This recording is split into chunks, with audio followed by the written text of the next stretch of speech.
elemento acerca de lo que habla. Así que en Efesios, capítulo número 6, versículo número 15, por favor, puestos de pie, le vamos a dar lectura. Es un versículo muy corto y se lo van a aprender fácilmente. Efesios 6, 15.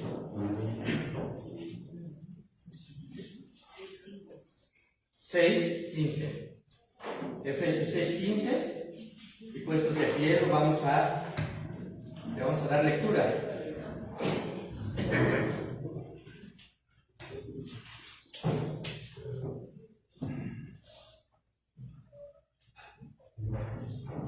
Adelante, hermanos.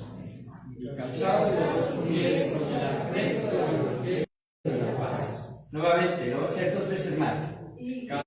Nuevamente, y calzando los pies con el apresto del Evangelio de la paz. Gracias, hermanos. Pueden sentarse.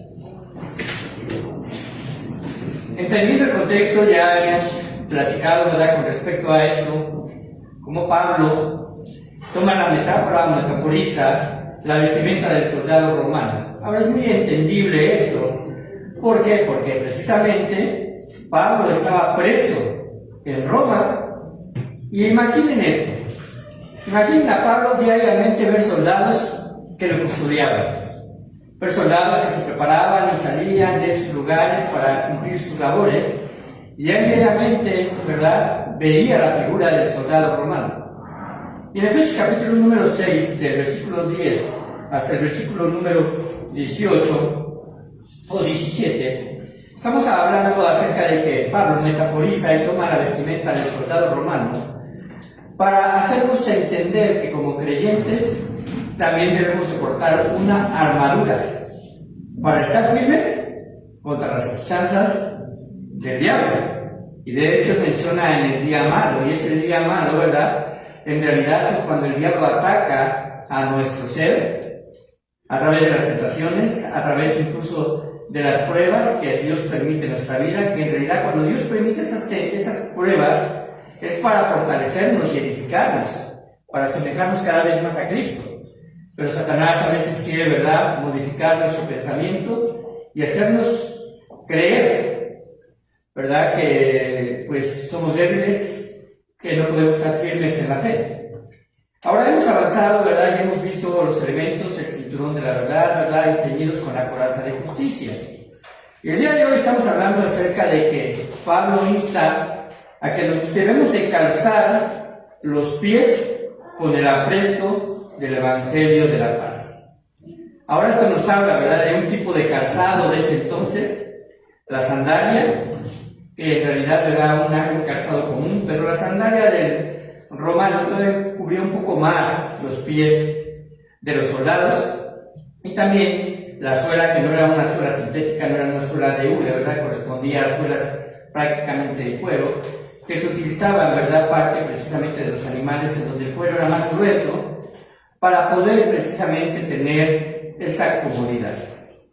Ahora, hermanos, cuando hablamos acerca precisamente del calzado, pues usted lo utiliza de forma diaria, ¿cierto o no? Creo que difícilmente guardamos nuestros zapatitos de bebé, ¿verdad? Y aunque los bebés no caminan, a veces también les ponemos su calzado con la intención de guardar el calor de sus piececitos y posteriormente que puedan caminar. Ahora usted llegó esta mañana aquí, caminó cierta porción, ¿verdad?, de superficie. Ahora imagínese usted con esa vestimenta que usted trae, ¿verdad?, porque viene usted arreglado, con un atuendo correcto para estar delante de la presencia del Señor, pero imagínese venir sin zapatos. En realidad no sería trabajo, ¿verdad?, llegar. Hay tantas asperezas y tantas rugosidades en el suelo que en realidad es difícil caminar. El calzado, hermanos, es esencial para tener movilidad. Y si nos enfocamos en eso, Pablo dice que debemos de calzarnos los pies, y en este aspecto, ¿verdad?, espiritual, menciona que estos deben estar precisamente calzados con el Evangelio de la paz. Ahora, parece un poco extraño que pensemos que existen otros evangelios. Sin embargo, ¿verdad?, Juan ya había mencionado que si cualquiera que viniera con otro evangelio sea anatema. Pensando Juan en el aspecto de aquellos que ya en el tiempo precisamente en que Juan todavía existía y estaba escribiendo sus últimas 3 cartas, él veía que algunos dudaban de la divinidad de nuestro Señor Jesucristo y se empezaba a difundir un evangelio diferente. Por lo tanto, en esa pequeña porción en la cual, ¿verdad?, algunos ya consideraban solamente a Jesucristo, ¿verdad?, como un enviado de Dios, pero no como Dios mismo, Juan dice estas duras palabras: sea anatema. Y ustedes saben el significado de anatema. Significa maldito. Era una maldición, ¿verdad?, que precisamente se le daba porque no solamente dudaba, sino enseñaba otra doctrina diferente. Y es realmente, hermanos, preocupante cómo han surgido pensamientos filosóficos en cuanto al Evangelio de Jesucristo, el Evangelio de la paz.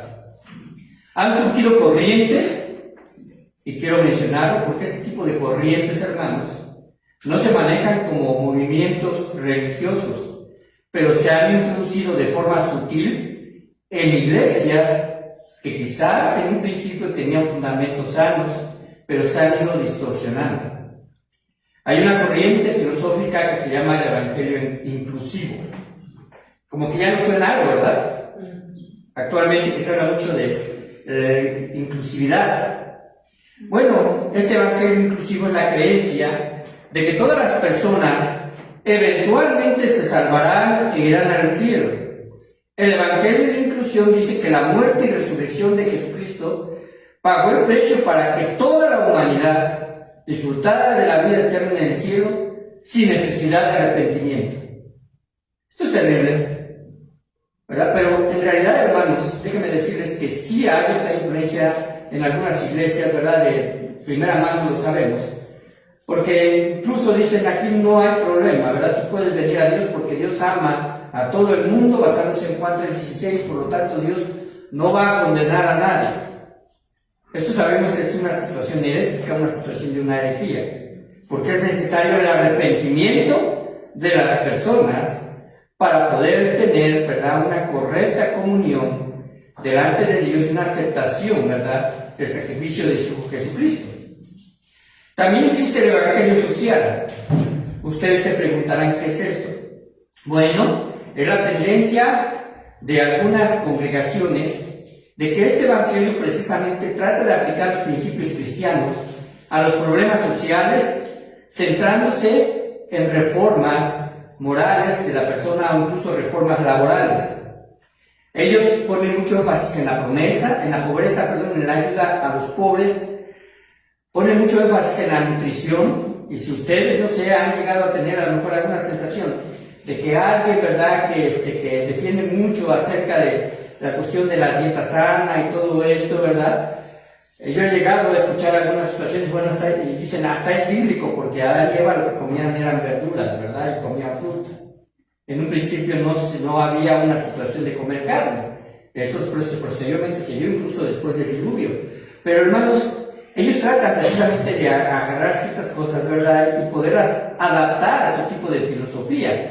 Incluso también en el alcoholismo, la delincuencia o cualquier situación de índole social, dando más énfasis a las necesidades sociales y humanistas, y se le resta importancia a las doctrinas del pecado, la salvación, el cielo, e incluso niegan el infierno, y piensan, ¿verdad?, que el futuro reino de Dios va a ser en este mundo, un mundo no transformado, solamente socialmente cambiado.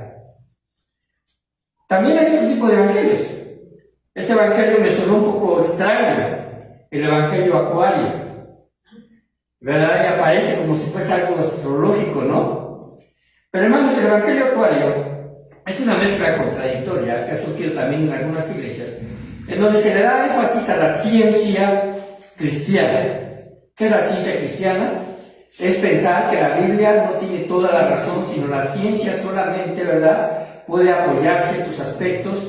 No creen en la creación, no se cree en el diluvio, creen que son solamente aspectos, ¿verdad?, fantasiosos, pero aceptan ciertas, vamos a decirlo así, doctrinas cristianas que no tienen que ver con aspectos milagrosos, sobre todo de parte de Dios.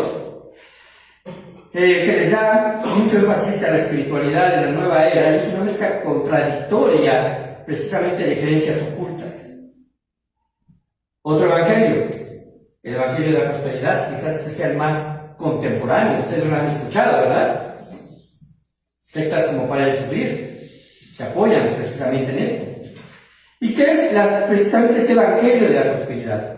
¿Qué es lo que hace con la comunión con Dios y la oración? Lo hacen solamente como una herramienta en donde Dios y Jesús es un recurso de hacedores de milagros personales a capricho de la gente. Es decir, pactar con Dios para que Dios cumpla mis deseos. Y esto, hermanos, es un evangelio totalmente errado. Hay otros evangelios que surgieron años atrás, incluso desde el tercer siglo, desde Agustín, ¿verdad?, donde se empezó a dar forma a las doctrinas que después se consumaron, ¿verdad?, con la Reforma, con Calvino, y esto precisamente también son aspectos de evangelios diferentes. Ahora, hermanos, quizás haya más, pero vamos a centrarnos de que la Biblia y el Nuevo Testamento solamente nos enseñan que solo hay un evangelio.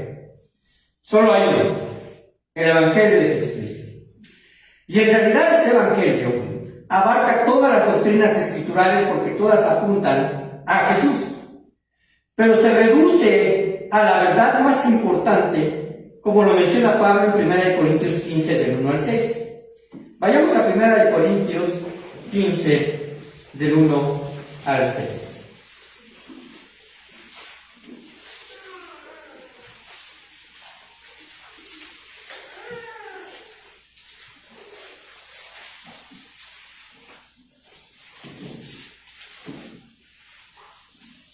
¿Lo tenemos? Le voy a dar lectura, síganme con su vista, dice así: además os declaro, hermanos, ¿el qué? El evangelio que os he predicado. Solamente hay uno, ¿verdad? El cual también recibisteis, en el cual también perseveráis, por el cual asimismo, si retenéis la palabra que os he predicado, sois salvos, si no creéis en vano. Porque primeramente os he enseñado lo que asimismo recibí, que Cristo murió por nuestros pecados. Amén, ¿verdad? Y esto fue conforme a las Escrituras. Y que fue sepultado y que resucitó al tercer día conforme a las Escrituras. Y que apareció a Cefas y después a los 12. Después apareció a más de ¿cuántos? 500 hermanos a la vez, de los cuales muchos viven aún y otros ya duermen. Y incluso Pablo después dice: y se apareció a mí como un abortivo, ¿verdad? Y en Damasco, y posteriormente en una revelación, ¿verdad?, que fue dado, en donde se cree que quizás en Arabia, ¿verdad?, cuando fue precisamente por Jesucristo, ¿verdad?, discipulado y enseñado en doctrinas, ¿verdad?, que tienen que ver con la venida o la segunda venida de Cristo, hermanos. Así que podemos entender perfectamente que solamente hay un evangelio. Y está resumido en estas palabras. Ahora quiero ser claro y enfático en esto.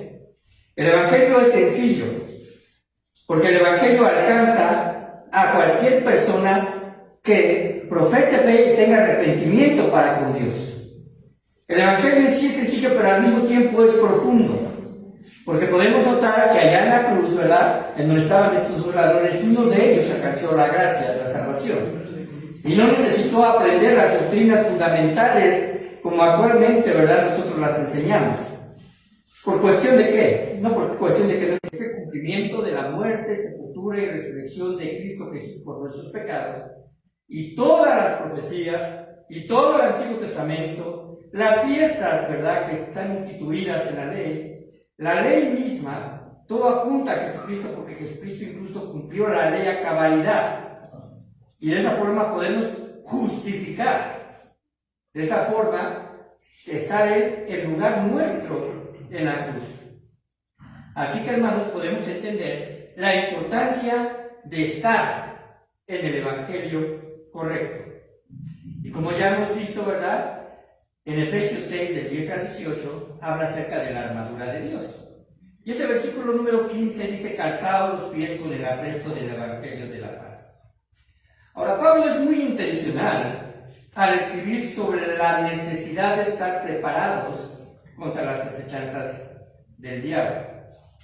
Ahora, si somos entonces honestos, si hablamos de que han surgido varios evangelios, ¿verdad? Desde épocas remotas, ¿verdad? En realidad el calvinismo no surgió en la Reforma, ya venían algunos preceptos desde Agustín, pero surgió alrededor del año 300 después de Cristo, algunas, ¿verdad?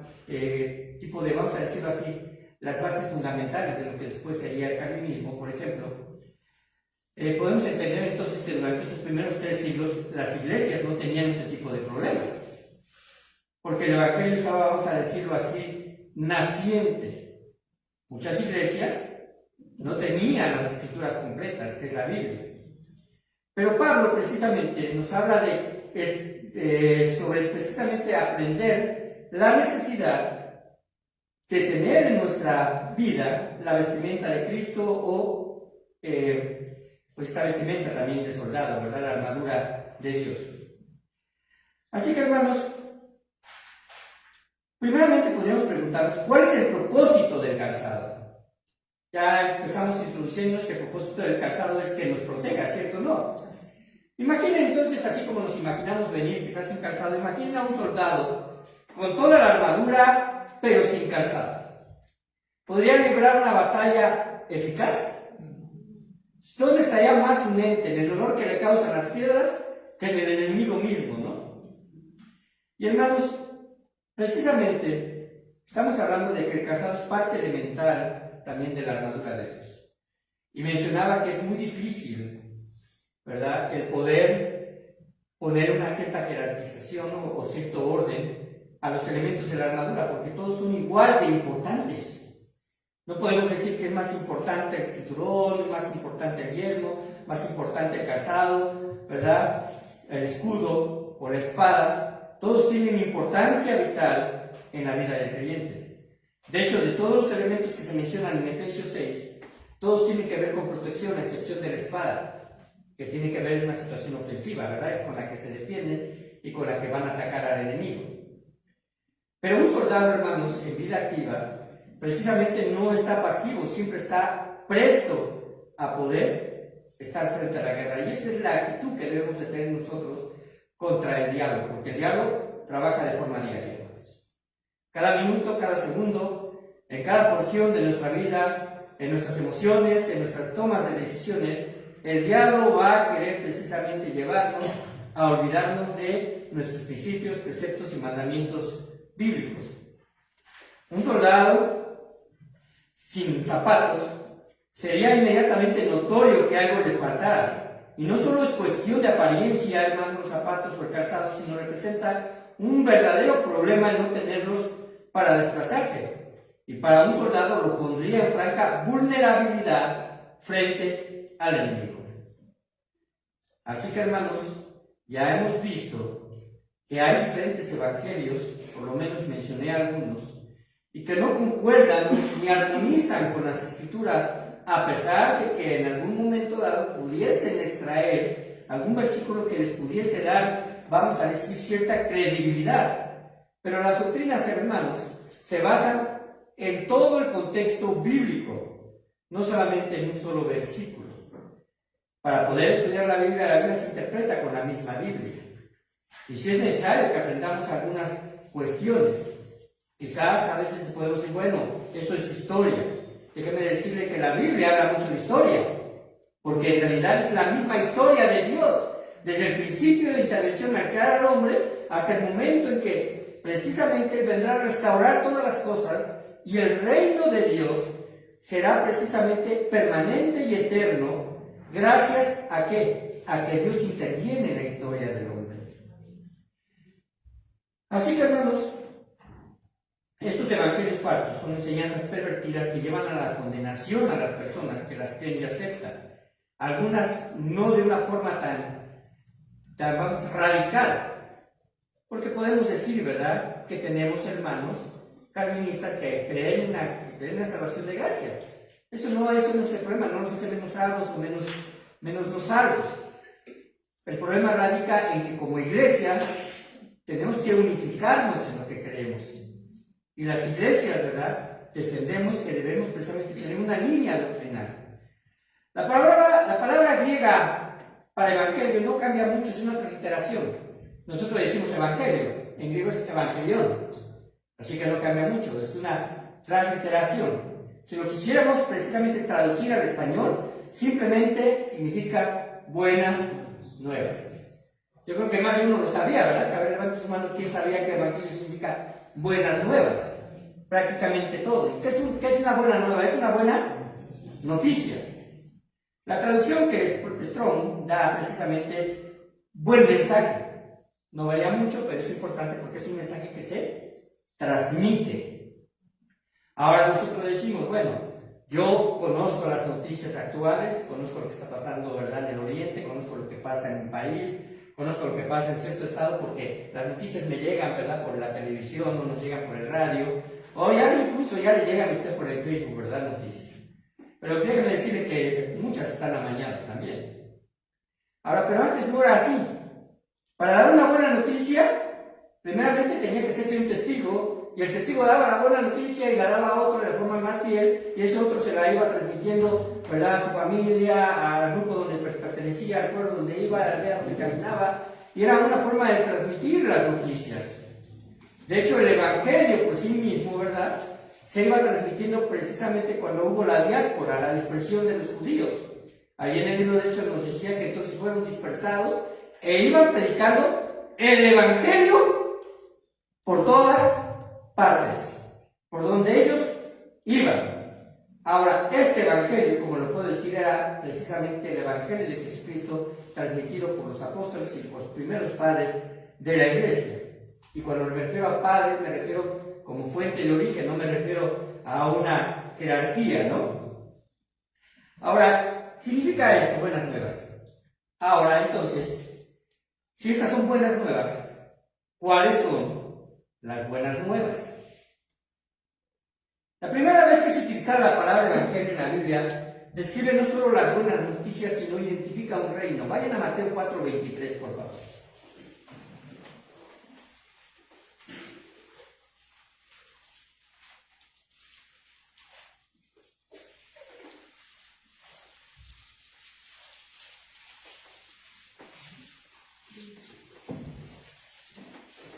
Ahora los varones ahí en su lugar, por favor, leanlo. ¿Cómo dice?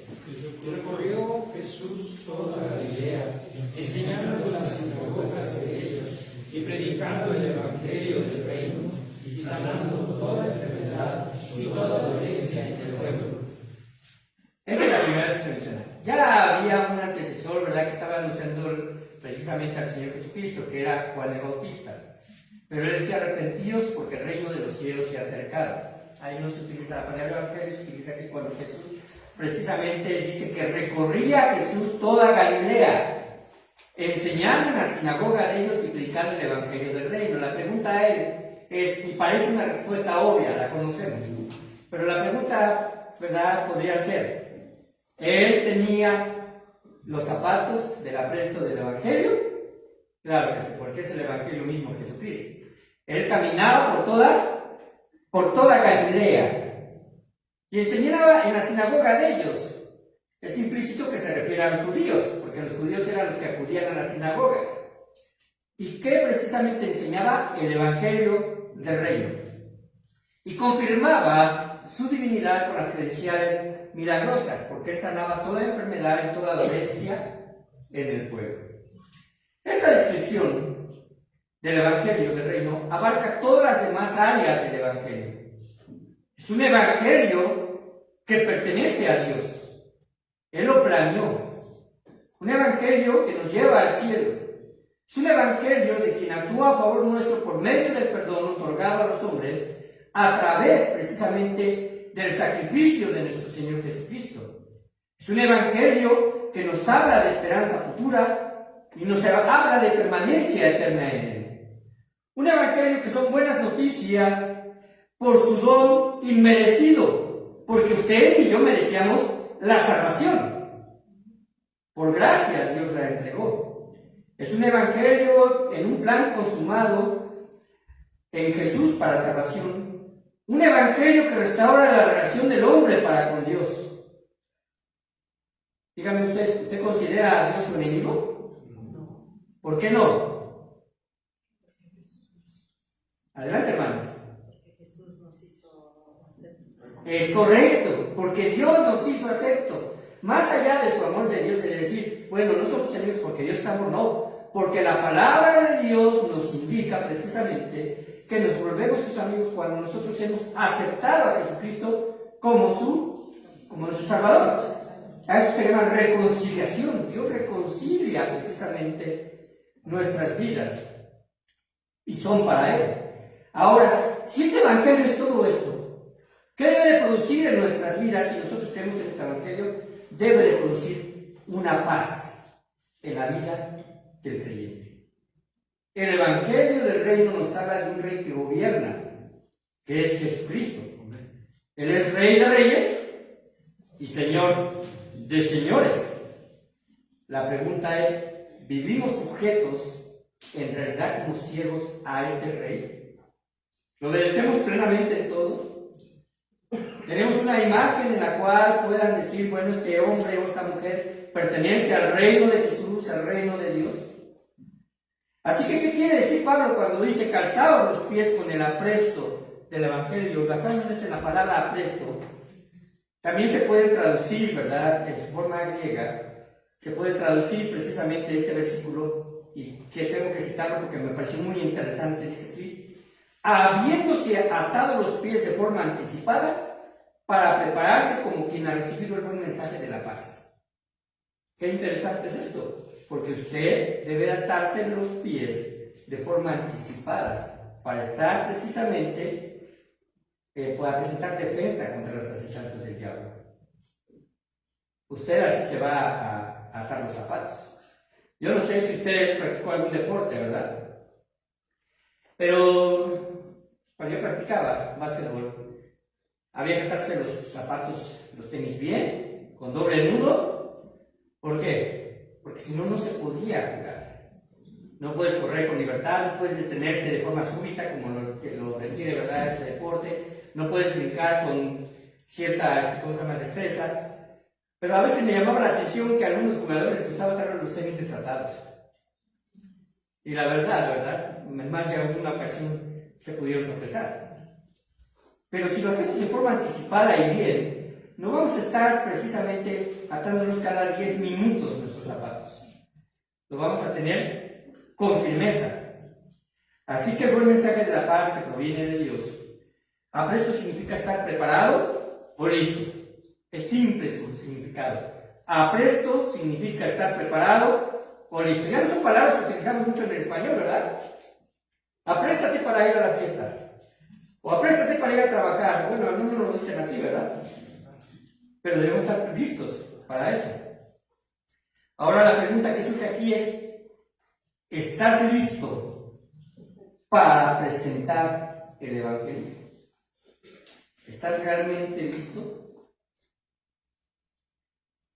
Como creyentes, hermanos, como creyentes, Dios ha instituido una iglesia para reunirnos. Dios ha instituido que haya pastores, que haya maestros, que tengamos una Biblia en nuestras manos. Dios ha permitido que podamos tener incluso herramientas para poder estudiar la Biblia con más profundidad. Cosas que muchas generaciones anteriores no teníamos. En realidad, ¿verdad?, mi generación vivió una metamorfosis, ¿verdad?, en donde había que tomar notas con libretas, a ahora poder tener quizás algunos recursos electrónicos. Pero la idea era que cuando íbamos nosotros, ¿verdad?, a los 15, 16 años a la iglesia, era tomar notas. No había transmisión, no había grabación. Alguna vez quizás surgió la idea de que con las grabadoras, ¿verdad?, de cintas de cassettes, se empezara quizás a tomar algún tipo de grabación, ¿verdad?, de las predicaciones. Pero normalmente tenías tus anotaciones. Y llenabas una libreta, llenabas otra, y ahí ibas viendo por fecha, ¿verdad?, que predicaba, y las anotaciones más generales sobre eso. Y era la forma en la que podíamos estudiar. La verdad, hermanos, es que es un gozo cuando alguien recibe una Biblia, y si te regalan una Biblia va a ser una fuente de bendición. que las Biblias, ¿verdad? Pues en realidad tienen un valor económico y esto es natural. Intervienen traductores, intervienen editoriales, intervienen ciertos derechos, ¿verdad? De impresión, no de autor, porque ¿quién es el autor? El autor es Dios. Pero hermanos, invierten Biblias. Una Biblia de estudio le va a ayudar aún más. Pregunte qué tipo de Biblias de estudio, ¿verdad? Son las más fidedignas. Y si le gusta la historia, hay Biblias arqueológicas. Pero interesémonos por aprender el Evangelio de la paz. ¿Por qué? ¿Por qué, hermanos? Porque nos vamos a encontrar con personas a las que les prediquemos que tengan diferentes niveles de conocimiento escriturales. Quizás mal, pero los tienen. ¿Cómo se va a defender ante un testigo de Jehová? ¿Cómo va a defender usted el Evangelio de la paz? ¿Cómo va a defenderlo quizás delante de alguien que esté tocando la puerta, ¿verdad? Y sea del movimiento mormón? ¿Cómo lo va a hacer? O incluso, ¿verdad? Con la religión más común de nuestro país, ¿cómo va a presentar un evangelio correcto en donde el énfasis va a ser la muerte, sepultura y resurrección de Cristo y el arrepentimiento para perdón de pecados? En donde podamos no desviar la atención de la necesidad más básica del hombre, de que necesita ser salvo de la condenación del pecado. Porque si sostenemos que el cielo es real, también sostenemos que el infierno es real. Son dos lugares eternos. Pero créanme, las diferencias son abismales. Por un lado, paz eterna, gozo en Cristo, el hecho de estar en la presencia de Dios y verle cara a cara. Y en el caso del infierno, todo lo contrario. Sufrimiento eterno, rechazo, angustia. Su conciencia de las personas no va a ser destruida, ellos están conscientes de que quizás tuvieron su oportunidad, pero la rechazaron. Pero hermanos, nosotros somos los indicados para dar esa oportunidad. Pablo resalta la importancia de la misión dada a los creyentes una vez que fuimos salvos. Ahora las damas, Romanos 10, 14 y 15, por favor. Romanos 10, 14 y 15.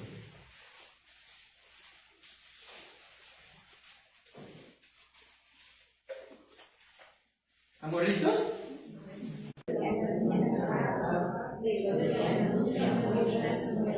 Amén. Voy a irme a la forma más simple de enseñanza. ¿Cómo voy a aprender matemáticas si no hay quien me enseñe matemáticas? ¿Seré capaz de hacer alguna cuenta? Sin lugar a dudas, no. Lo más básico, la suma, la resta, multiplicaciones y divisiones deberían estar al alcance, ¿verdad?, de todos para que podamos, por lo menos, en este mundo contemporáneo, ¿verdad?, y en el pasado, pues poder precisamente hacer negociaciones. Pero hermanos, hablando del Evangelio, ¿cómo pues va a pensar que es su vecino, que es su pariente, que es su sobrino, que es su hijo, que es su hija, conozcan de Dios si no hay quien les predique? Ahora la pregunta es, ¿carecemos de soldados que vayan a predicar o son soldados que solamente están en cuartel? ¿Cómo creerán en aquel de que no han oído? Y después, una vez que han oído, es un proceso.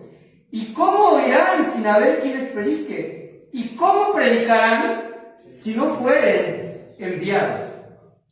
La responsabilidad de que la gente conozca de Cristo es personal y es institucional, refiriéndome a la iglesia. Porque la iglesia tiene la capacidad, unidos todos en el mismo sentir, de que lo que se provee en recursos sea para que el Evangelio se extienda, sea para que el Evangelio llegue a más personas. Esa es la inversión correcta que la iglesia debe de hacer. Hay pastores en las iglesias, es cierto, y su misión es que la iglesia se desarrolle y fomente precisamente este aspecto escritural, que es un modelo correcto de que somos nosotros quienes irán o quienes habrán de apoyar a quienes irán a otros a predicar.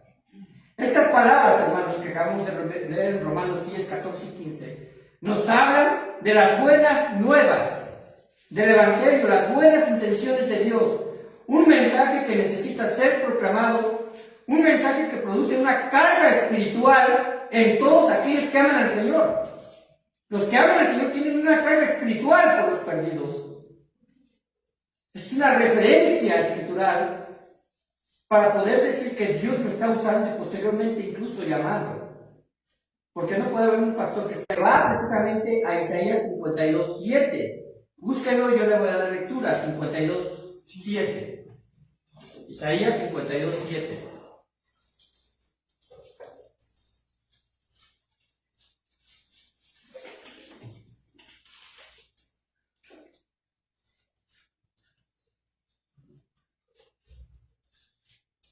Dice así: cuán hermosos son sobre los montes los pies del que trae alegres nuevas, del que anuncia la paz, del que anuncia la paz, del que trae nuevas del bien, del que publica salvación, del que dice a Sión, tu Dios reina.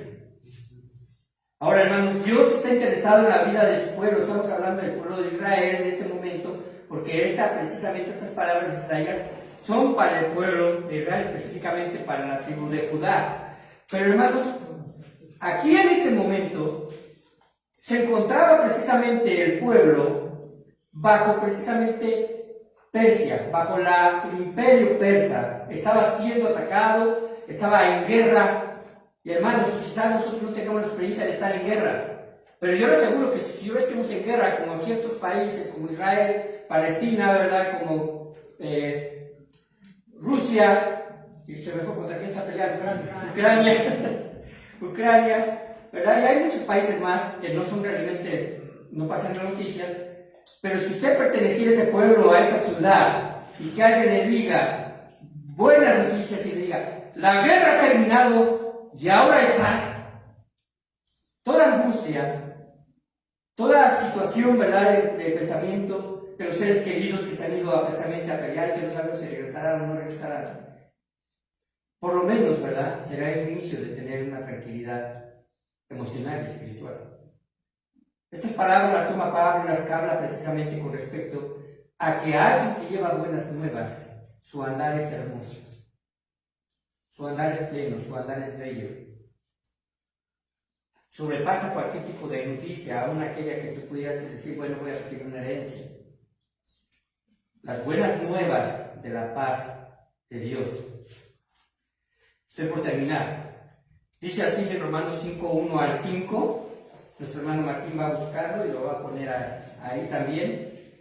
¿Verdad? Romanos 5, del 1 al 5. Y tiene que ver también, ¿verdad?, con este himno que se acaba de aprender, se acaba de entonar. Justificados pues por la fe, ¿cuál es la siguiente frase? Tenemos paz para con Dios por medio de nuestro Señor Jesucristo. Tenemos paz para con Dios por medio de nuestro Señor Jesucristo. Como creyentes, si hubiese un interés especial por no estar peleados con alguien, ese es Dios. Tenemos paz para con Dios por medio de nuestro Señor Jesucristo, por quien tenemos, o por quien también tenemos, entrada por la fe. Observen, tenemos una entrada, una puerta abierta como creyentes a esta gracia, a la gracia de la reconciliación en la cual estamos firmes, a la gracia de la justificación.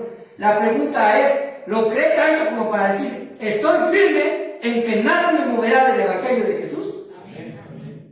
Así que, hermanos, nos gloriamos en la esperanza de la gloria de Dios, en la presencia de Dios.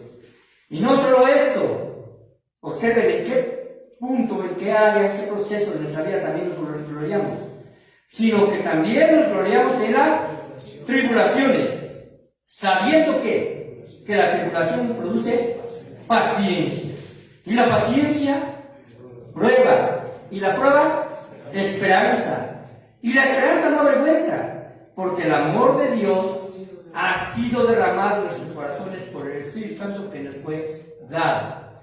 Si usted se siente, no sé si sea la palabra correcta gramaticalmente, pero desamado o sin amor, ¿verdad? Se siente que nadie lo ama. Si usted es creyente, hermanos, no necesita tomar un amor extra más grande que el amor de Dios. Romanos 8, ¿verdad? Lo va a decir. Nada nos separa de este amor, ¿verdad? De Dios. Ni lo presente, ni lo pasado, ni el futuro, ni el porvenir, en otras palabras, ¿verdad? Nada nos puede separar de ese amor. Ni principados, ni potestades, ni la muerte. Nada nos puede separar del amor de Dios. La pregunta es, entonces, ¿qué tenemos por medio de nuestro Señor Jesucristo cuando entendemos ser presentes transformados a través de las pruebas? A veces puede venir una mala crítica. Y hermanos, todos podemos estar expuestos a esto. Pero podemos entender y orar por ellos. Tenemos que presentar un carácter piadoso y de misericordia. Y también son hechos registrados en la Biblia. Jesús murió con un propósito: cumplir las exigencias de la justicia divina para con el pecado y ser sepultado y resucitar al tercer día.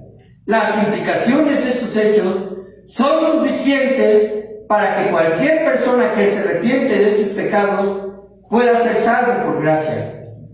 Una persona no necesita entender todos los significados soteriológicos que habla de la doctrina de la salvación, o proféticos, o doctrinales para ser salvo.